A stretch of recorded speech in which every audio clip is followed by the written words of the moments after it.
Hey guys, Dave McCarthy of NHL Network Radio, and I'm thrilled today to get the chance to talk about the Music Matters Challenge. Really cool initiative where you could win $10,000, but more importantly, help give the gift of music to so many kids across the United States who do not have that opportunity through the installation of a music teacher, fully funded at a deserving school without a music program. Look, where I come from, in sports, the old saying is athletes want to be musicians and musicians want to be athletes. Well, I'm neither of those things, but I talk about sports for a living. And music is a big part of my life. I remember back in elementary school having the chance to perform in so many musicals over the years. It was something that we would all look forward to. It's the culmination of 6 months worth of work. Some kids were in the play. Some kids were on the tech crew. Some kids were playing the music for the show.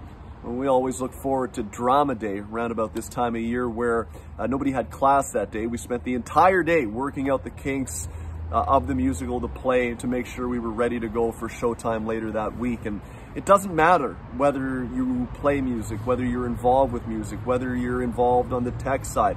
Music brings us all together. I remember in high school getting to be a part of Mr. Martin's jazz band, Dr. Death, after I picked up the trumpet and was okay at it, and had the chance one time to perform at the Royal Ontario Museum here in Ontario. Spectacular venue. When would I ever have had that chance before or since? And it sticks with me to this day.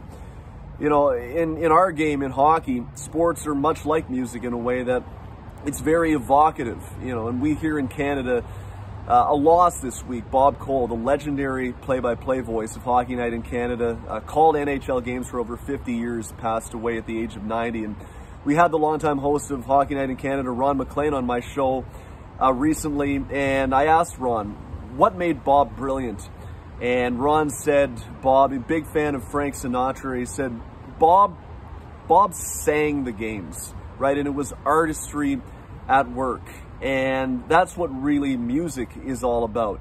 You know, I think back to some of Bob's calls, and much like music, it's evocative for me. It brings me back to a time in my life where I can walk you to exactly where I was when I heard one of Bob's calls. Or when you hear a song, you remember exactly where you were at that time in your life. And it's so important to have that chance and to be given that chance if you don't have the opportunity. And that's what the Music Matters Challenge is all about. I remember getting to go down last summer to Lewiston, New York to see John with Five for Fighting and the Bare Naked Ladies. It's been 1 week. Well, actually, no, it's been 9 months, but it still feels like it was yesterday. And that was another example of why music is so important. It just leaves you with memories that'll last a lifetime. As John sings, with music in my world, with music in my world, with music in the world, it's a better world. He gave me permission to sing. He may take it back after hearing that. The Music Matters Challenge. Make sure you sign up.